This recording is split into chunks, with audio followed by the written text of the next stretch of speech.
நம்ம channel 2000 subscribers reach பண்ணியாச்சு. Support பண்ண எல்லாருக்கும் ரொம்ப நன்றி. இன்றைக்கி பச்சை பயிர் ரெசிபி தான் பார்க்க போகிறோம். இந்த ரெசிபி எப்படி செய்யலாங்கிறத பார்க்குறதுக்கு முன்னாடி இந்த சேனலை சப்ஸ்கிரைப் பண்ணாதவங்க சப்ஸ்கிரைப் பண்ணிக்கோங்க. மறக்காமல் பெல் பட்டனையும் ப்ரெஸ் பண்ணிக்கோங்க. நாம் இன்றைக்கி செய்ய போகிறது பெசரட் மூங் தால் தோசை. இது செய்கிறதுக்கு 1 கப் பச்சை பயிரும் 1/4 கப் சாப்பாட்டு அரிசியும் எடுத்துருக்கிறேன். இதை ஒரு பாத்திரத்தில் சேர்த்துட்டு ஒரு தடவை தண்ணி விட்டு கழுகுனதுக்கப்புறமா மறுபடியும் தண்ணி சேர்த்து இதை 4லேருந்து 8 மணி நேரம் ஊற வச்சுக்கலாம். இது நல்லா ஊறினதுக்கப்புறமா நல்லா தண்ணியெல்லாம் ட்ரைன் பண்ணிவிட்டு ஒரு மிக்ஸி ஜாரில் சேர்த்துக்கலாம். இது கூடவே 2 பச்சை மிளகாவை 2ஆக உடச்சி சேர்த்துருக்குறேன். அப்புறமா 1 இன்ச் அளவுக்கு இஞ்சி சேர்த்துட்டு கொஞ்சம் கருவேப்பிலை சேர்த்துக்கோங்க. அப்புறமா 1 டீஸ்பூன் அளவுக்கு ஜீரகம் சேர்த்துட்டு கொஞ்சமாக தண்ணி சேர்த்து இதுக்கு தேவையான உப்பு கொஞ்சம் சேர்த்துட்டு இதை கொஞ்சம் நுரைய அரைச்சி எடுத்துக்கலாம். நல்ல பேஸ்ட்டாக அரைக்காமல் இந்த மாதிரி கொஞ்சம் நுரைய அரைச்சி எடுத்துக்கோங்க.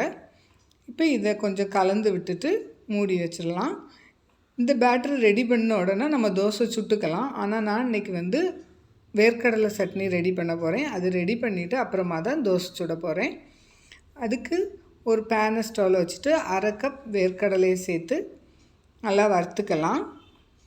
பச்சை வேர்க்கடலையாக இருந்தால் நல்லா வறுத்துக்கோங்க. இது நல்லா வறுபட்டதும் ஒரு பிளேட்டில் ட்ரான்ஸ்ஃபர் பண்ணிவிட்டு அப்புறமா 1 ஸ்பூன் அளவுக்கு முழு மல்லி, 2 காஞ்ச மிளகாய், 1 கொட்டை அளவுக்கு புளி சேர்த்துட்டு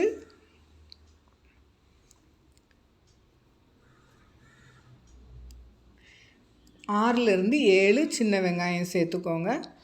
இதை லைட்டாக வறுத்துக்கலாம். ஒரு 30 செகண்ட் வறுத்துட்டு அதுக்கப்புறமா 1 டீஸ்பூன் அளவுக்கு ஜீரகம் சேர்த்துக்கோங்க. இதுக்கு தேவையான உப்பு சேர்த்துட்டு நம்ம வறுத்து வச்சுருக்கிற வேர்க்கடலையை தோடு உடைச்சிட்டு சேர்த்துக்கோங்க. இதுவும் ஒரு 30 செகண்டு வறுத்தா போதும். வறுத்துட்டு இதை ஆற வச்சுட்டு அப்புறமா மிக்ஸி ஜாரில் சேர்த்து நம்ம அரைச்சி எடுத்துக்கலாம். இது நல்ல பேஸ்ட்டாக அரைக்க வேண்டாம். இதுவும் கொஞ்சம் நுரைய அரைச்சா போதும். ஒரு 80% அளவுக்கு அரைச்சா போதும். தண்ணி சேர்த்து அரைச்சதுக்கப்புறமா இது ஒரு பவுலில் சேர்த்துட்டோன்னா நமக்கு வேர்க்கடலை சட்னி ரெடி ஆயிரும். இப்போ நம்ம தோசை சுடுறதுக்கு தோசைக்கல்லை சூடாக்கிட்டு தோசை சுட்டுக்கலாம். இந்த பேட்டர் ஒரு 3 பேருக்கு தாராளமாக போதும். ஒருத்தங்க 3லேருந்து ஒரு 4 தோசை தான் சாப்பிட முடியும். ஒரு கரண்டி மாவு சேர்த்து நல்லா இப்படி விரித்து விட்டதுக்கப்புறமா 1 ஸ்பூன் எண்ணெயோ இல்லை நெய்யோ நமக்கு தேவையானதை விட்டு இது வெந்ததும் திருப்பி விட்டு போட்டுக்கலாம். அந்த சைடும் வெந்ததும் நம்ம எடுத்து இதை பிளேட்டில் ட்ரான்ஸ்ஃபர் பண்ணிவிட்டு வேர்க்கடலை சட்னி வச்சு சாப்பிட ரொம்ப எம்மியாக இருக்கும். இந்த ரெசிபி பிடிச்சிருந்தால் லைக் பண்ணுங்கள், ஷேர் பண்ணுங்கள். ரேகாஸ் கிச்சன் சேனலை சப்ஸ்கிரைப் பண்ணுங்கள். தேங்க்யூ.